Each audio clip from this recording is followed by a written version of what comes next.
Today's episode is sponsored by Real Estate for Life. The dream of men traveling underwater has long been one of fascination. Leonardo Da Vinci imagined the submarine in his drawings. During the American Revolution, American inventor David Bushnell created his turtle, a single-manned, crank-driven submersible. But during the Civil War, there was an invention that was the true precursor to the modern submarine, and it was first used in combat and the first to sink a ship. What was the CSS Hunley? What did it do to make history? How was it effective? Hello, I'm Colin Heaton, military veteran, historian, author, and welcome to this episode of Forgotten History.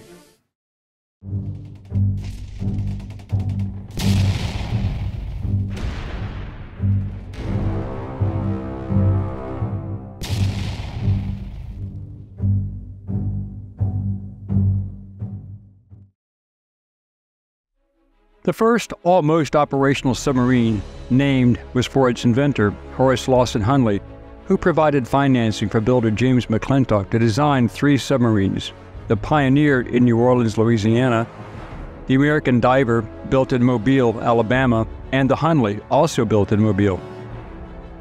Confederates were not the only ones building a submarine. The United States Navy's first submarine, the USS Alligator, was also being built in late 1861. Hunley was first tested in February 1862 in the Mississippi River and later towed to Lake Pontchartrain, Louisiana, for further testing. The wartime situation changed as Union forces approached New Orleans, which forced discontinued development. They scuttled the Pioneer in March. This was when they moved operations to Mobile, Alabama, where Hunley, Watson, and McClintock built American Diver. Working with Thomas Park and Thomas Lyons of Park and Lyons machine shops, they were supported by the Confederate States Army under the direction of Lieutenant General William Alexander of the 21st Alabama Infantry Regiment. Many different types of propulsion were tested, including McClintock's new electromagnetic drive. Then they tested a steam engine, and due to time and expense decided to use a simple hand-cranked propulsion system. American Diver went through trials in January 1863 but proved to be too slow to be effective. Despite this deficiency, they towed the submarine down the bay to Fort Morgan and attempted to attack a ship that was part of the Union blockade. American Diver sank during a storm and the strong currents at the mouth of the Mobile Bay, never to be recovered, but the crew managed to get out in time. If you are moving to a warmer state or just a family-friendly region, contact Real Estate for Life to work with one of their 1,400 conscientious, experienced agents in the U.S. or Canada. Go to realestateforlife.org and don't forget to mention you heard it on Forgotten History. Also, from Real Estate for Life's one-stop shop, you'll find principal vendors for financial and real estate planning, new mortgages and refinancing, Christ-centered healthcare, and more. So visit realestateforlife.org today. The Hunley was the best and last option, and like the other boats, the bow and stern each had ballast tanks that could be flooded by opening valves or cleared by hand pumps. The required ballast was iron weights bolted underneath the hull. When additional buoyancy was needed, the iron weights could be dropped by unscrewing the heads of the bolts from inside the hull. The Hunley's hull was 4 feet 3 inches in diameter and 39 feet long, with two small conning towers, one on each end, where the two hatches were located, each being 16.6 inches long and 21 inches long. Entering and exiting was not easy, and the tight space inside made for cramped quarters for the 8-man crew. 7 men operated the hand-cranked ducted propeller, providing 3.5 horsepower, giving the Hunley a forward speed of about 4 knots, and 1 man piloted the sub. The Hunley did not use a torpedo as we know it today. It used a 16-foot boom or spar attached to the bow, and on the end it held a copper keg of gunpowder that weighed 135 pounds, which was then rammed into the hull of an enemy ship. Their previous spar explosive charge designs, which like mines were called torpedoes at the time, had been designed with a barbed point. The charge would be jammed into the target's side by ramming and then detonated by a mechanical trigger attached to the submarine by a line, so that as the sub backed away from her target, the torpedo would be set off. This was to protect the sub and crew from absorbing the blast and expected shockwave. In July 1863, Hunley's demonstration in Mobile Bay under the watchful eye of Confederate Admiral Franklin Buchanan was in July 1863. Hunley managed to successfully sink a coal flatboat. Content that they had an effective weapon, Hunley was shipped by train to Charleston, South Carolina on August 12, 1863. Then, Confederate Navy Lieutenant John A. Payne of CSS Chicora volunteered to be the Hunley's captain, and 7 men from both the Chicora and CSS Palmetto State volunteered to be the crew. But tragedy would strike again when on August 29, 1863, they were making a test dive when Lieutenant Payne accidentally stepped on the diving plane lever control while running on the surface.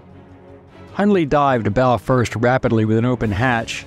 Payne and 2 other men escaped, but the other 5 drowned. This Hunley sank on August 29, 1863, and those men who died were Michael Kane, Nicholas Davis, Frank Doyle, John Kelly, and Absalom Williams.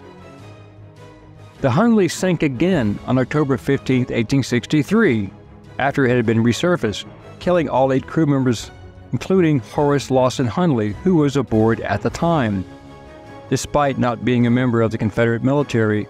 So the Hunley was raised a second time and refurbished.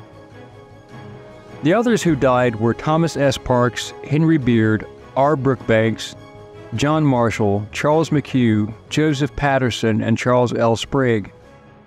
Following this event, General P.G.T. Beauregard took control and he placed Lieutenant George E. Dixon in command.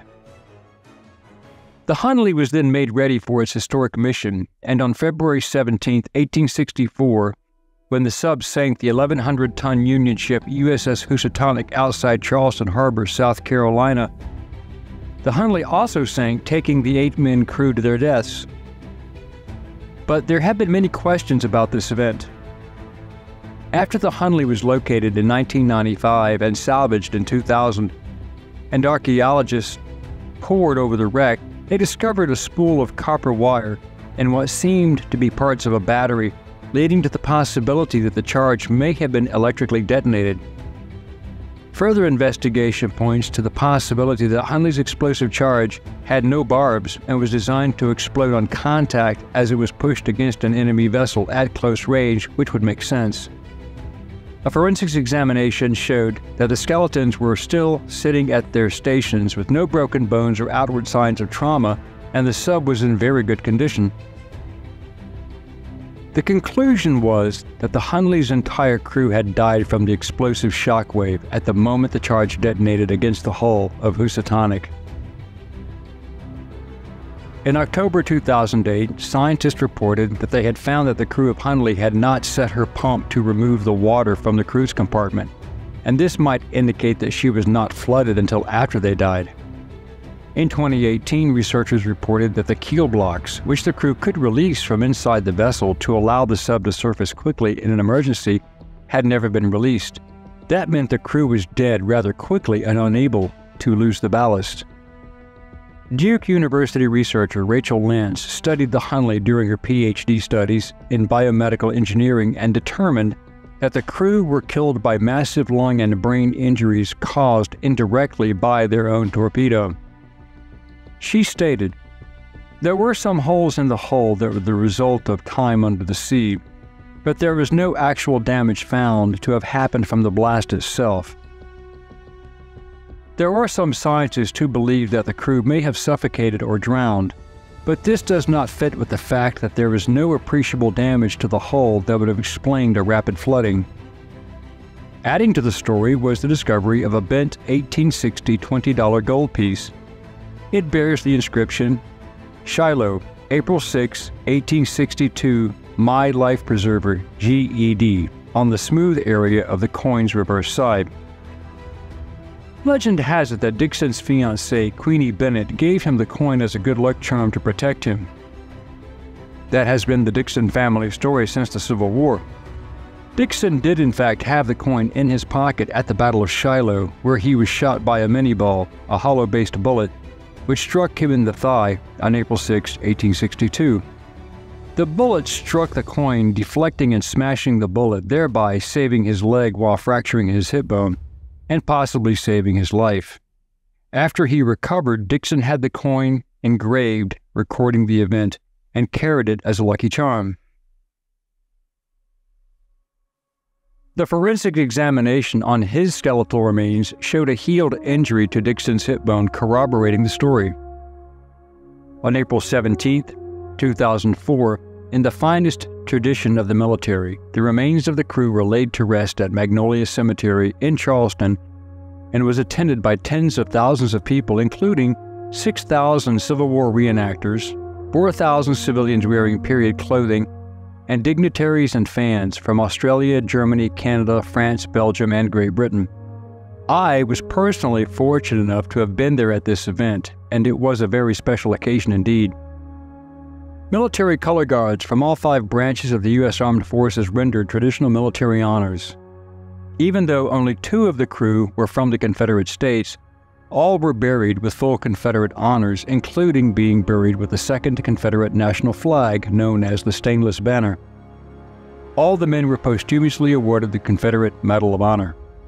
Today, the CSS Hunley is on open display in North Charleston, South Carolina, at the Warren Lash Conservation Center on the Cooper River and receives thousands of visitors every year.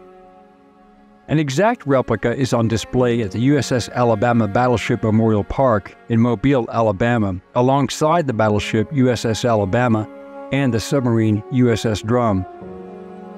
The Hunley was a revolutionary weapon that proved to be a failure, like many new inventions hastily ushered into conflict before technology caught up with the dream.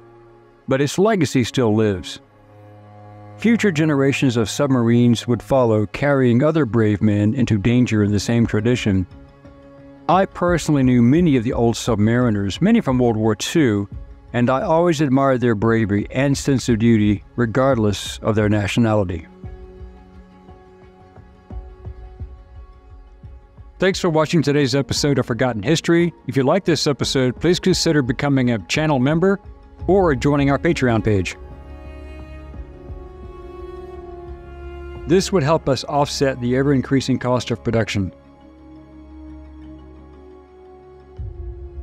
As always, please like, share, and comment. And if you have any show ideas, please contact us, and we'll get back to you as soon as possible. Until next time.